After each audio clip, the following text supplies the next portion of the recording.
Hello, data and analytics enthusiasts. I'm Evan Wimpy, and it's time for your weekly update.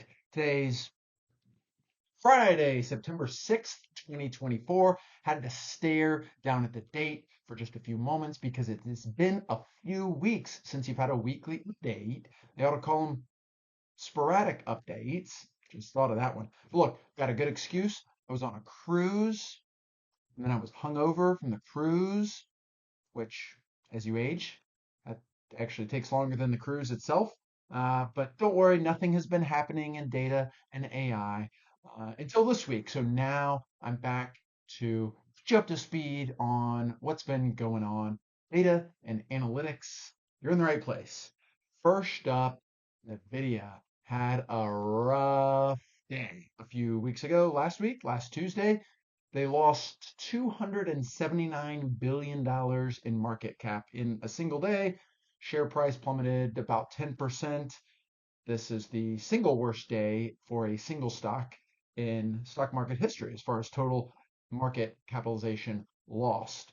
The CEO, Jensen Huang, who's also the largest shareholder, lost about $10 billion in a single day. He was pretty unhappy. And of course, Jensen and NVIDIA known for their chip making that's driving the AI craze.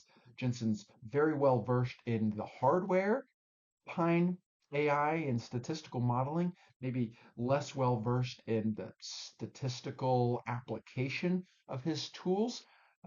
He was quoted as saying, "Our sales have been increasing, our stock market price tanked. In an effort to reverse fortunes, we're going to stop all sales until the stock reaches its highest height." Good luck, Jensen.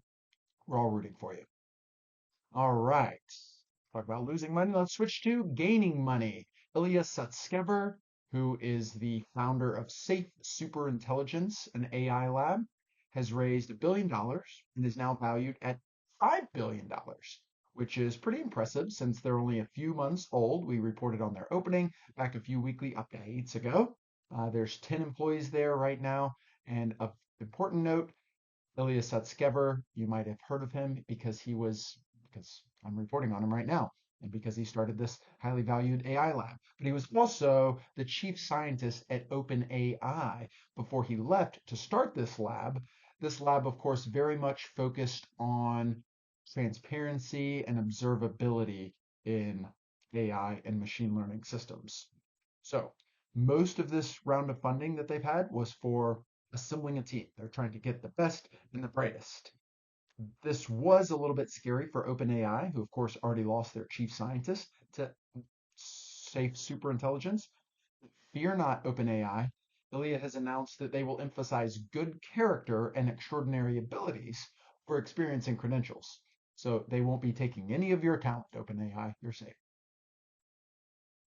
All right, last story for today. The FCC won't let me be. Boy, I tried hard not to say that, but that was all that could come out. The FCC is moving forward with a new proposal that will not ban the use of AI voices and robocalls, but what it will do is require any AI generated voice, any AI generated call to disclose at the beginning of the call. This call is using AI generated technology. This is good for people like us who already don't answer our phones, but now we'll only have to read the first, uh, 3 or 4 words of the transcribed voicemail. Um, but there is an exemption from these proposed requirements, and that's that calls made by individuals with a speech or hearing disability that are using AI technology to facilitate their ability to communicate. Well, sure, of course, they can still use AI.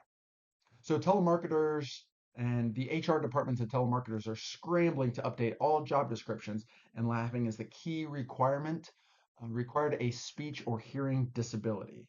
So if that's you, a bunch of job opportunities just opened up for you to exempt yourself from the FCC, so they will let thee be. That is it for today, September 6, 2024. I'm Evan Wimpy, and this is your weekly update.